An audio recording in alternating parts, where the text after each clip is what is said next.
This is Rhea, and this is Just the Who of Us, where we talk about a range of topics, including life events, current events, spirituality, entertainment, family relationships, as well as answering listener questions and more.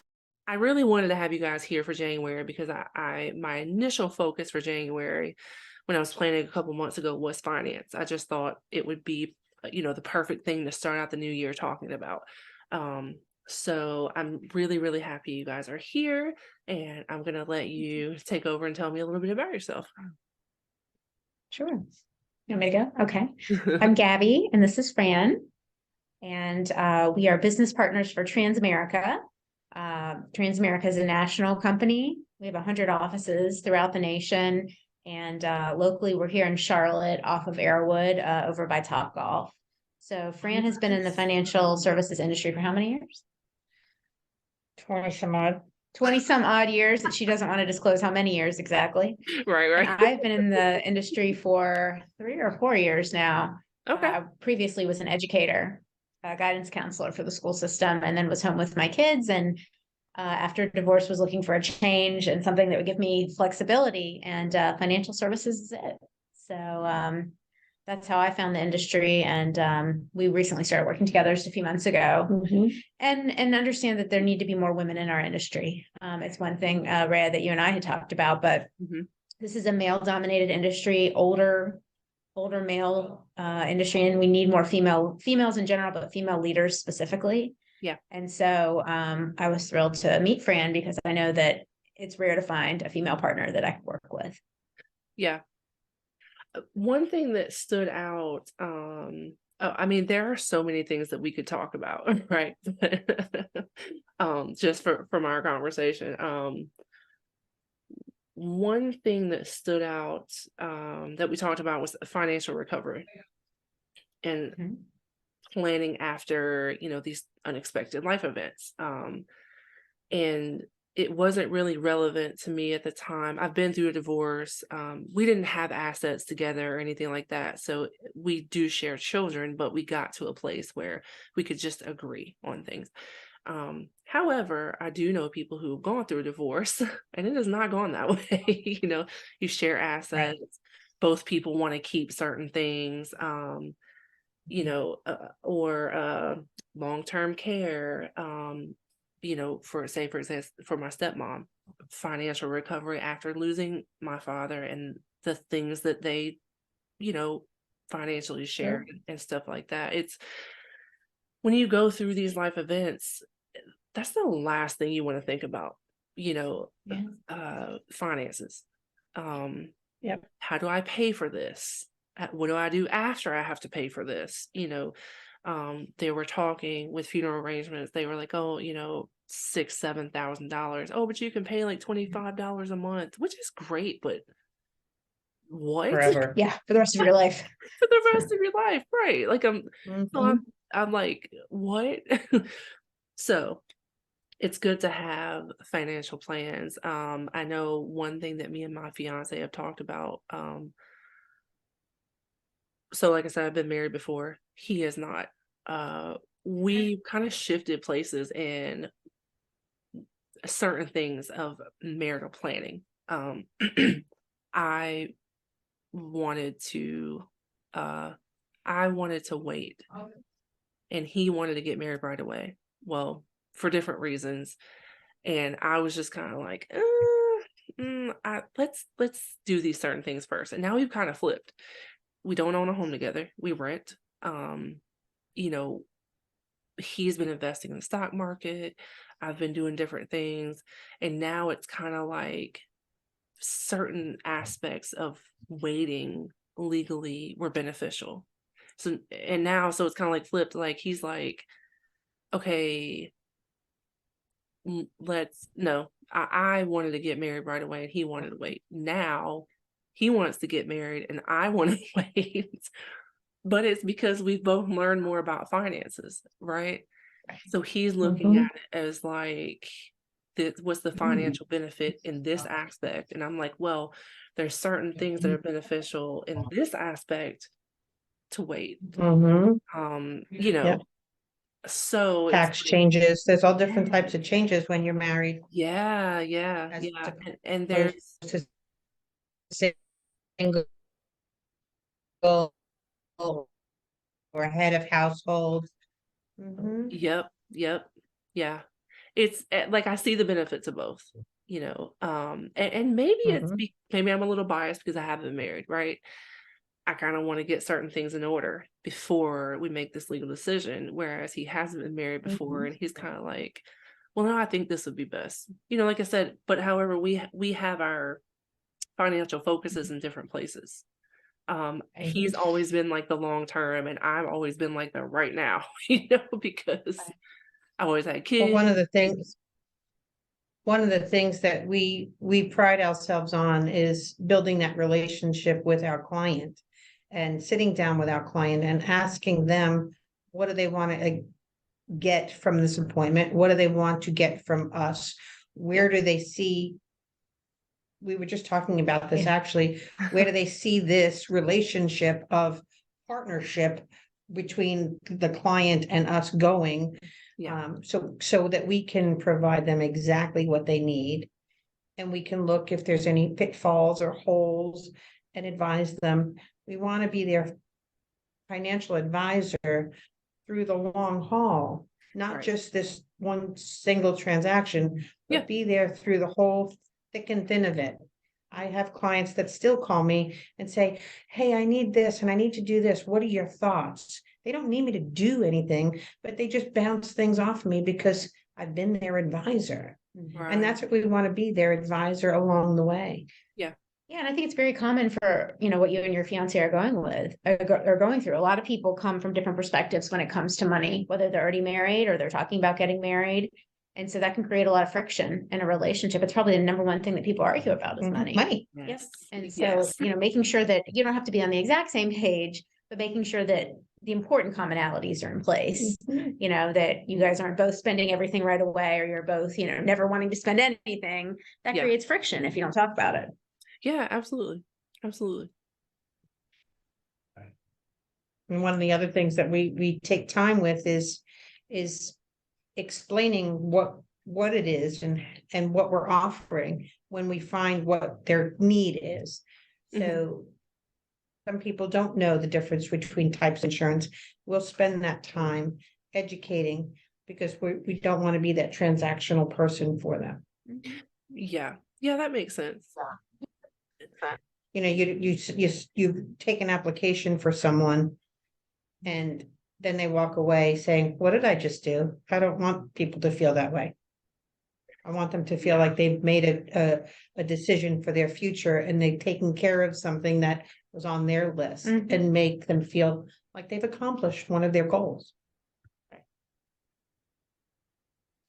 Yeah, yeah, that make absolute sense. I'm not sure if it's me or you, but you guys are I know we're frozen. frozen.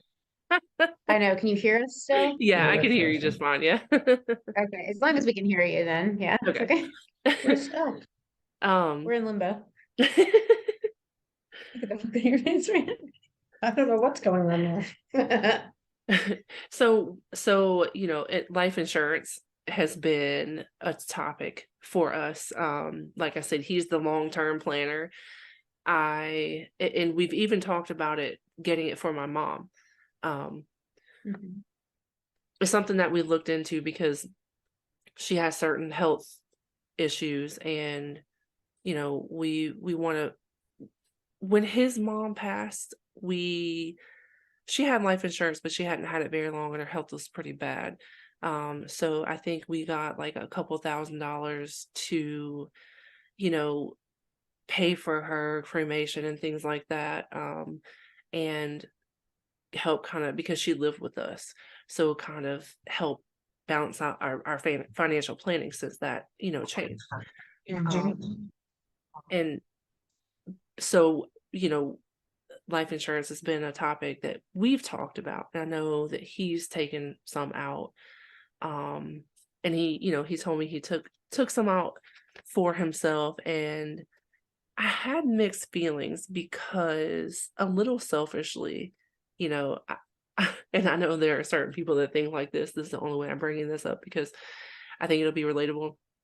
But selfishly in the beginning, I was like, but if you take out life insurance, like, then you might die.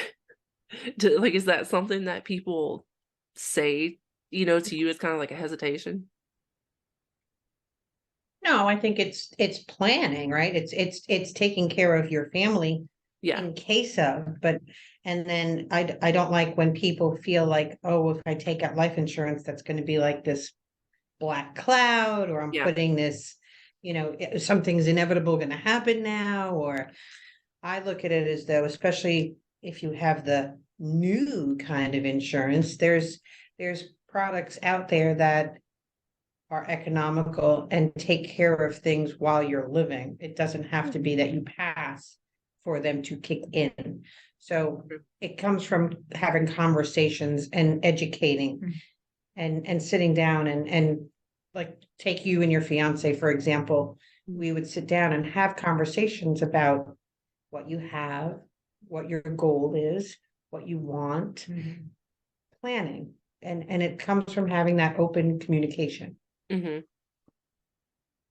And then when it comes to planning for a funeral too, because I know that's something you mentioned as well. We do recommend that people have some type of burial insurance, mainly because we've seen so many people posting GoFundMe's when someone's passed away, raising money for a funeral, which can be, you mentioned 7,000 or 8,000, which is usually about the cost for cremation, but an actual funeral or burial can be about 10 to 15,000 in today's dollars, which, when that time comes for all of us, will be much more. Right. So, making sure that you have something in place, the thing that insures life insurance is your health.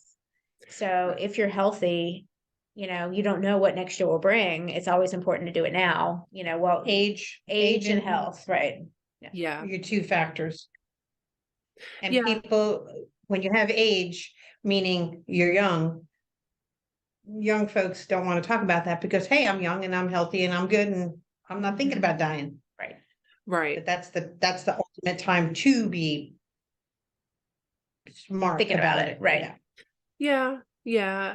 I know after I had that initial, kind of like selfish reaction, I was like, oh, it's actually smart. I mean, it's probably one of the smarter things you could do. If you do it early. Yes. Yeah. It was just me with mine. I've experienced a lot of death. So with me, I was like, oh God, like, are you dying? You know what I mean? Kind of thing. But then I sat back and I was like, no, that's the logical, while you're still healthy, like you said, I mean, we're in our 30s, we're still in good health. It's the perfect time to do it. And because when my stepmother tried to get insurance for my father, his health was so bad that they couldn't get affordable life insurance. And so when he passed, luckily the family kind of came together and paid for the funeral.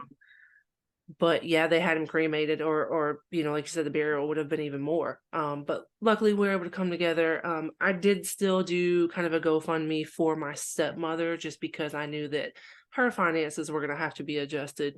She went down to one income and things like that. So, but life insurance would have, had they gotten it when they were younger, planning ahead, it would have been tremendously helpful in the days to come too. So yeah. And even when health is not so good, it's good to sit down and talk with somebody, because there are products and things out there that we can do to help. So it's a matter of having a conversation, and don't shy away from it, for sure. And the other thing that might help you when you think about life insurance is, you picture the worst day of your life. If something were to happen, you don't want to have to worry about where you're going to live. The kids are going to have to switch schools. This is going to give you the peace of mind to stay where you are and not have to make any other major life changes and grieve for the time being. You don't want to think about that.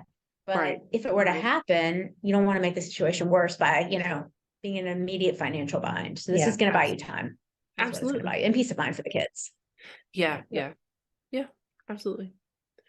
I wanted to ask you too about, so I have in my notes, EPs, trust/will, long-term, and then relationships and money. And sometimes when I take notes, I write so fast, I go back and I'm like, What was that? Well, I mean, right. So, I wanted to talk about a little bit about those three things, or have you get your advice or knowledge on those things. So trust and wills is not our number one area of expertise, but we always think that it's important for all of our clients to have a will. Yeah. You know, if you don't have a will, for those who are listening and don't know, then you go to something called probate, which basically means that the state decides your assets and where everything goes. It's a lengthy, expensive, difficult process. If you have a will that indicates where everything goes, custody of who would take care of your children, etc., it makes it so much easier for those that are still here. So we always recommend that you have that. And one of the products that we have actually has a built-in online will. Because people ask, well, where do I go for a will? I don't want to pay a fortune. So one of the products we have, if you can actually go on and create a will online, and it doesn't have to be anything fancy, but you always want to make sure it's something that's official and that's notarized as well. And then anything that has a beneficiary assigned to it, like life insurance or annuities, that avoids probate and goes around the will. It goes to directly who's appointed in that as beneficiary and passes tax-free on life insurance. So in an annuity as well, when it passes due to death. So it's a nice form of being able to have legacy gifting to a family member. Yeah. And they don't have any tax implications for it too. So okay, let's talk about that for just a second, because that is one thing that my fiance brought up when we were talking about these kinds of things. Can you tell me a little bit more about that? So on the life and on tax, tell me about what part of it. Oh, just kind of like give me a little bit more information about so typically if you inherit something or something like that, right? It is, or if it's in someone's will to be gifted to you, or so if there's money difference sitting, I'm going to use an example of money sitting in a bank account. That's going to, and that it doesn't have a beneficiary attached to it, it's going to go through probate. It's going to be put into the estate of the pool of everything that belongs to your estate. But if you had life insurance or annuities or stuff that has a beneficiary attached to it, that avoids it. It doesn't go through that probate, doesn't get taxed, goes directly to that person. So it helps. And along those lines, you can have a trust, because that's something else that you mentioned as well. So if you wanted to put your assets under, if you had multiple assets and you wanted to put them under one umbrella and leave that trust, leave all of the assets together to your children, then you can say, and there's revocable trust and irrevocable trust, meaning whether you can touch it and change it or not. But, the revocable trust of, and then you name, of you, and then your name. And under that umbrella is all of your assets, any stocks, any bonds, any inheritance, all of that is protected under the trust. So an attorney sets that up for you. But for folks who have multiple assets, then that is the safest and easiest way to make sure that everything is protected and has the least amount of tax implications possible. And what kind of advice would you give for someone who's like, well, I don't really have that much to leave. I've got, I don't know, a few $1,000. I've got $10,000 or so. Like, I don't have hundreds of thousands. I don't really think I need to worry about any of this. What advice would you give to that person? My advice would be to at least sit down and write it down, make a plan. Because even if it's $1,000, right? Do you have it that you want to give it to somebody, anybody? There has to be somebody in their family that they might want to say, well, I'll give it to my niece or I'll give it to whoever. Then put it down so you can direct it to who you want it to go to. Don't leave it to the state. Don't leave it for the state to decide that. I would say then you decide it, no matter what amount of money it is. It could be the smallest or it could be the biggest. You be the deciding factor of that, not somebody who you don't know. Right. And that goes back to having a will. Okay, if you're doing one online, it's going to be pretty basic, but I leave all assets and all, cash monies to the following person and have it notarized. And have it accessible to whoever's in charge of, whoever's going to be in charge of dealing with everything when you pass away, Right. so that it's clear to them who the money is to be left to. Yeah. So for a personal example, when my fiance's mother passed away, she was still legally married, even though they hadn't been together in, God, I don't know, 25 or so years. Like, it's been a long time. And so initially my fiance, he had to track down his stepfather. Like I said, none of them had spoken to him in many, many years. And she had life insurance, and then she was receiving other things. And because of the things that she had set up for her son before she passed, he was able to access those financial benefits. However, had he not, all that stuff would have gone to her husband, because he was a legal husband, even though they were estranged. So, that's just kind of one example of why it is important.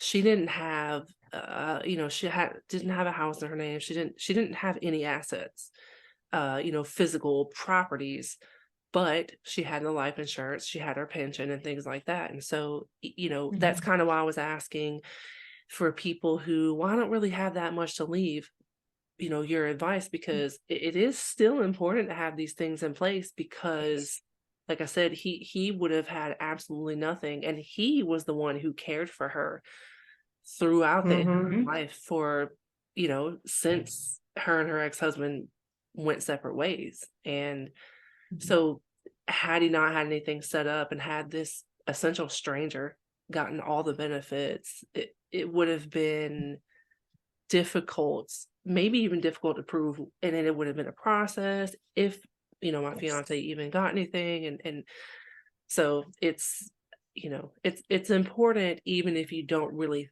think you're going to need it. Or like I said, with my father's passing, he was only 64.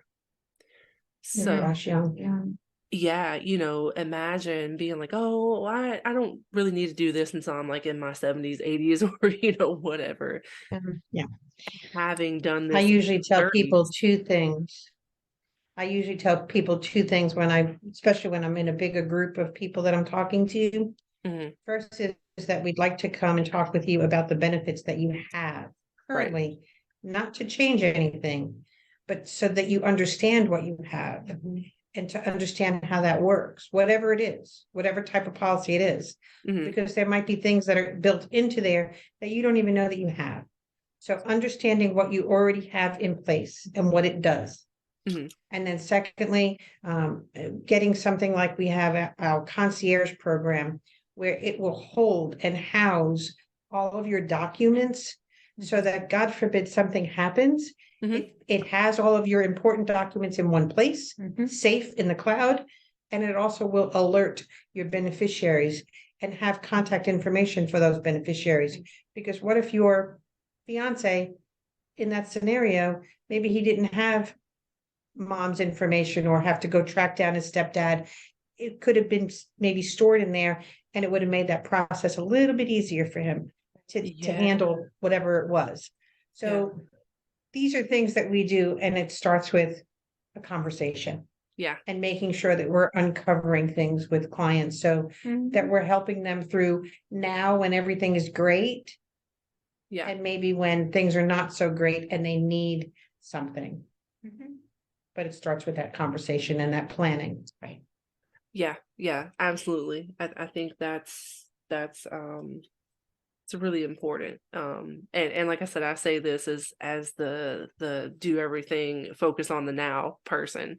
I've learned through life experience, how important long-term planning is. And it's really, it is something that I am trying to currently do a little bit differently, because, also too, my mindset was kind of like, well, I've got him, he does the long term, it would be beneficial for me to do that as well, instead of just,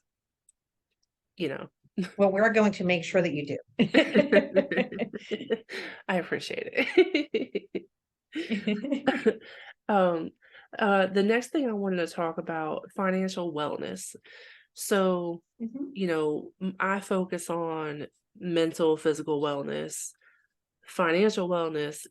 It really is, it's a huge factor in your overall wellness, because if your mind is healthy, your body's healthy, but your spending habits are crap, your long-term planning is crap, you're not your overall wellness needs aren't all being met. So, and that's something that I've really come to learn just in this past like month or so, with certain things going on. It's like, this is something I really got to focus on. Well, when money is tight, right? You're stressed about money, then stress comes into your life, then you don't feel Absolutely. right, and then you could argue or bicker. So it encompasses a lot of things. So Absolutely.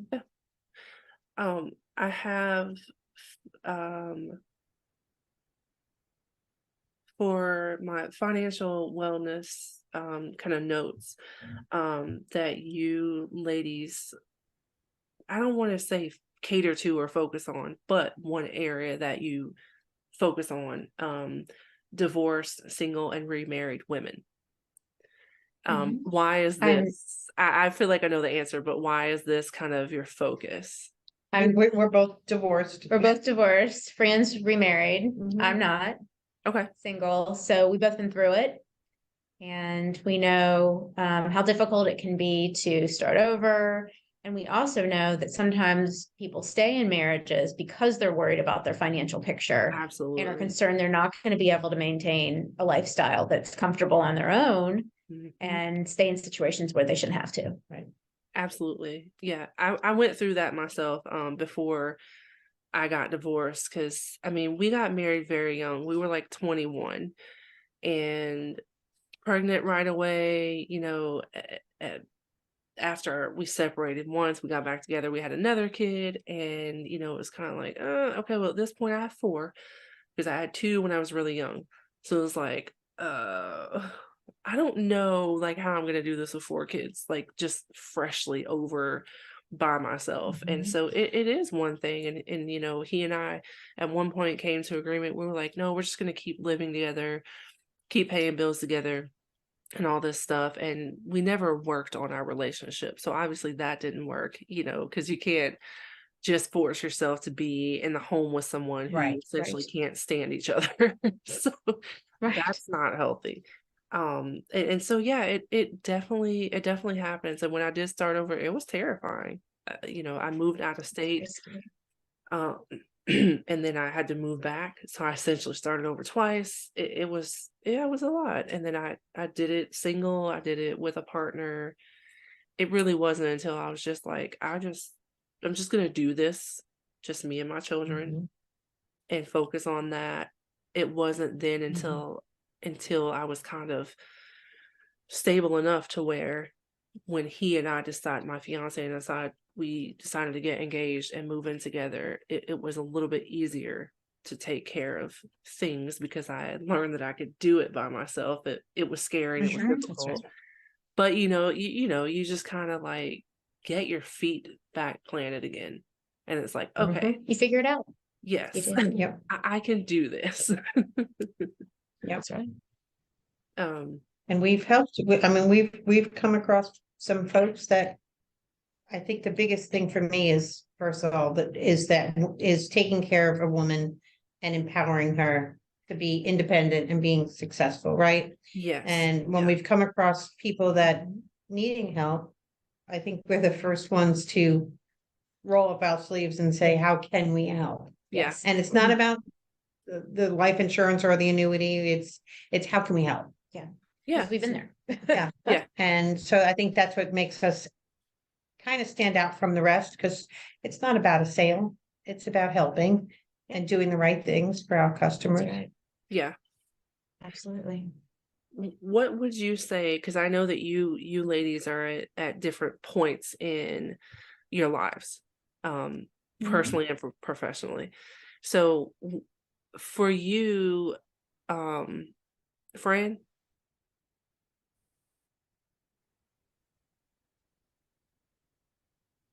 Yes. oh, sorry, it kind of froze, and I was like, I couldn't see your Cut out. face. Again, Um, for you, what was the one thing, looking back, that you would say kind of secured that stability for you?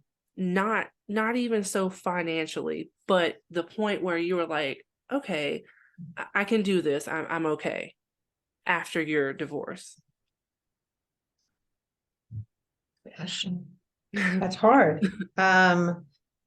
Hindsight's always 20/20, right? So you can always look back in that rear view mirror and say, wow. I think the biggest thing for me was looking at my kids Hmm. and saying, this is why I have to be strong, and this is why I have to do whatever it is that I need to do.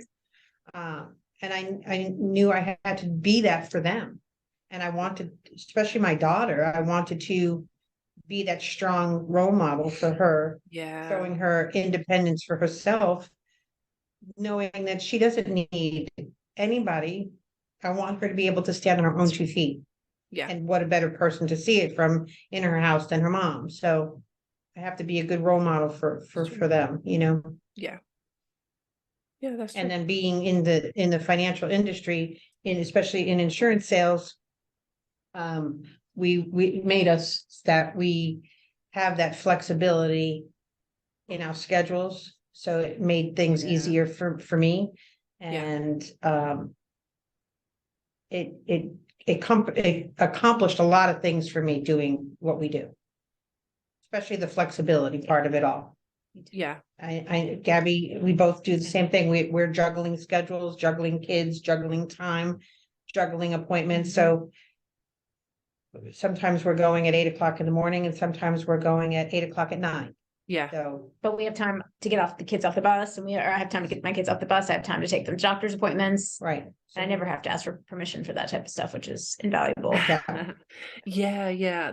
That's something for me, because when I was working for someone, that's something that was like, it's difficult, right? Like, whether you have a partner or whether you're single, but specifically when you're single, it's just you. And it's like, oh, I have a good relationship with their dad, but he lives 30-40 minutes away from us. So, and he works full time. You know, sometimes I can't really rely on him because of his schedule.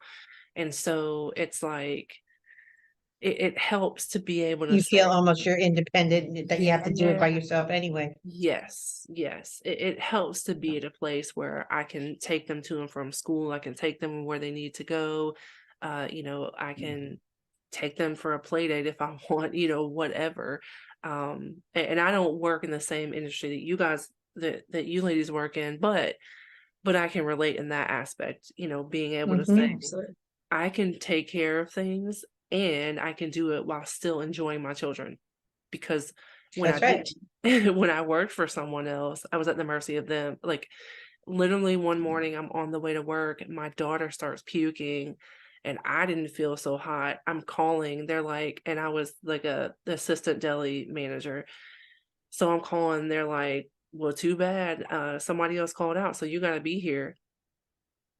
Like, you don't hear Oh, my kid God. puking? What? And luckily my Mm. fiance was like, I'll you know, keep her home today. And this was before we lived together. So you know, he's like, I'll just stay at your house with her today and take care of her. And I'm like, well, thank God, because her dad's at work. And I'm like, what? You know what I mean? So I've done. yeah, Yeah. I mean, I We always, everybody always needs a support system, even if we are that strong. I am probably the most strong, independent person that you'll meet. And really, I want to do it myself, you know, that type of Mm. mentality. But you have to also know when to say, I need a support system. yes. You have to have people there, like in that scenario, that can help if you need, because we spread ourselves so thin. we want to make everybody happy. We want to do all the things that are required by us, but Yeah. and that's the role of a mom, right? That's That right. you've got too many things Yeah. to do That's exactly. and not enough time for ourselves. Yeah, definitely. Definitely. What about you, Gabby? What would be that moment for you where you were like, okay, you know what? I can do this. I think it was going out and I had been home with my kids for 10 years. And so I hadn't worked. I had a business, a small business that I owned, baking cakes outside of my house, but I hadn't had to show up for work. Right. So going and securing, and I worked a couple small jobs before I worked here, but just going and securing a job and showing up and doing that job and getting paid for it was a big step after 10 years, you Yeah. know? And so, that gave me the confidence to know that I can be a working single mom. I mean, part of the reason I stayed home was I thought it was going to be too much to balance a full-time job and my kids, you know? Yeah. But I knew that, okay, it's going to be hard, but I could do it. And so I think that was a huge vote of confidence for me. Mhm. Nice.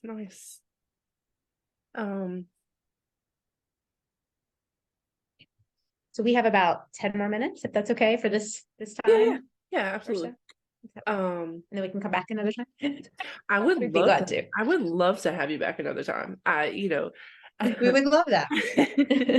I've really been kind of looking for some kind of like residential or reoccurring, whichever you would say, certain kind of experts or guest speakers. And I would love to have kind of like a reoccurring financial aspect. I have a psychologist. I have like a grief coach, and so having a have financial advice on reoccurring would be absolutely fabulous. So even if it's for just Sure. a few or if it's for forever. Yeah, That would be one. we'd love that. I think we both would like Yeah, that. We would absolutely. be fun. Oh, yay.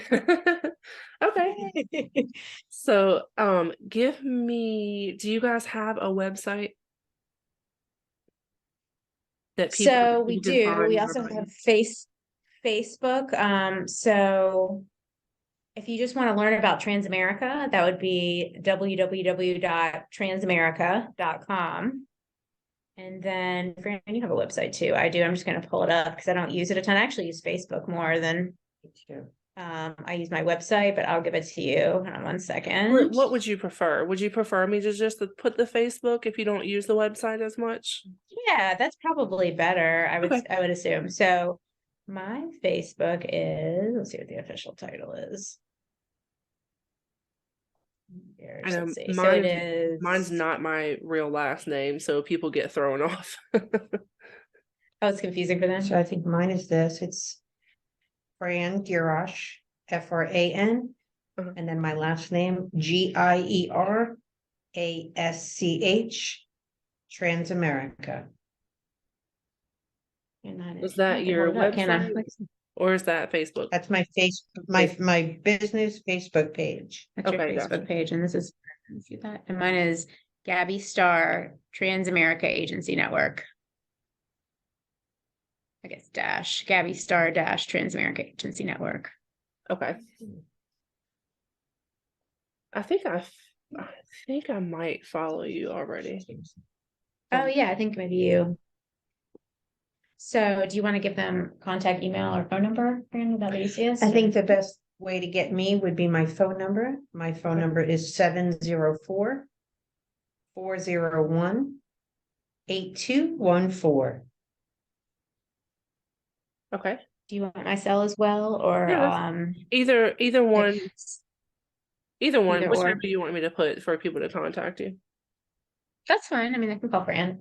We could talk. So Yeah, we partner together. So Yeah, if you get one, you get both, kind of thing. Okay. Okay. Yeah, and I I'll know put there were some other things. Oh, sorry. I'm sorry. Go ahead. Yeah, I'll put that in the description information too. The websites, Facebooks, and the contact number. Is there anything else that you want me to put in the information part? I think we're good. I think that's it. I would tell people that it's free to meet with us. Okay. A lot of times financial advisors charge hundreds of dollars per hour. Yeah. We are not certified financial advisors, but we definitely have a financial advisor on staff and, can review what everyone has in place. Okay. And the team that we do have here does more than just what we talked about today. So more than just life insurance and annuities. We have somebody who does debt consolidation. We have somebody who does your home and auto insurance. I have somebody who does health insurance. We have, like Gabby said, certified financial planners on staff. Home and car, someone who does home and car. Mhm. We have somebody Okay. who does all of your investments, securities. So we are a one-stop shop. Yeah. Trust and wills, we know someone who does that. Yeah. Yeah. Perfect. Okay. Even ancillary like supplemental products. So you name it, Employee benefits. we yeah. can do it. Yeah, if we don't do it, we know someone that can, and we partner with people that we trust, Gotcha. that we refer. So. Okay. Perfect. Perfect. Okay. Got that. Okay. Yeah. Well, I think that's all my questions for today. I think I would like to. Is there anything in particular that you ladies would like to talk about the next time that we meet?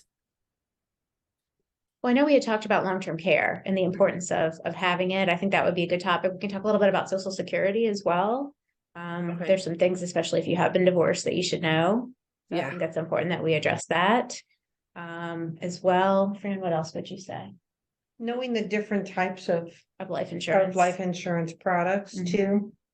Okay. What they can do for you and how they can be used as an asset, not just for life insurance, but for other things like retirement as well. Yeah. Absolutely. Oh, I didn't even know that. Okay. All right. Perfect. Yeah, Okay. most people don't. Yeah. Oh, luckily they have you. So Conversations don't hurt. Yeah. Right. So it's always good to take any conversation because you Mhm. never know what you're going to learn. That's right. So Yeah, absolutely. Absolutely. That's great. perfect. Thank you so Well, much. I hope I know this was your first one and I hope that you really enjoyed it and I'm looking forward to talking to you again.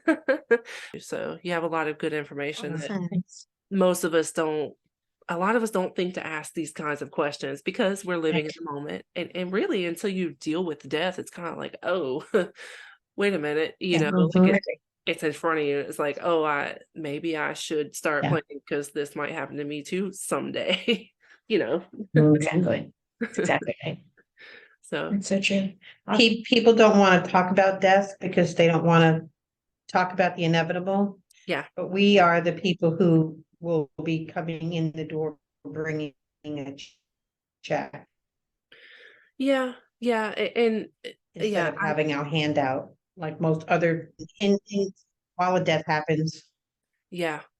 People put their hand out, you got to pay this, you got to pay that, you got to pay the tax, you got to pay for all these things. But we're the ones, if you have the right stuff in place, we're the one bringing you the money and bringing a check to you.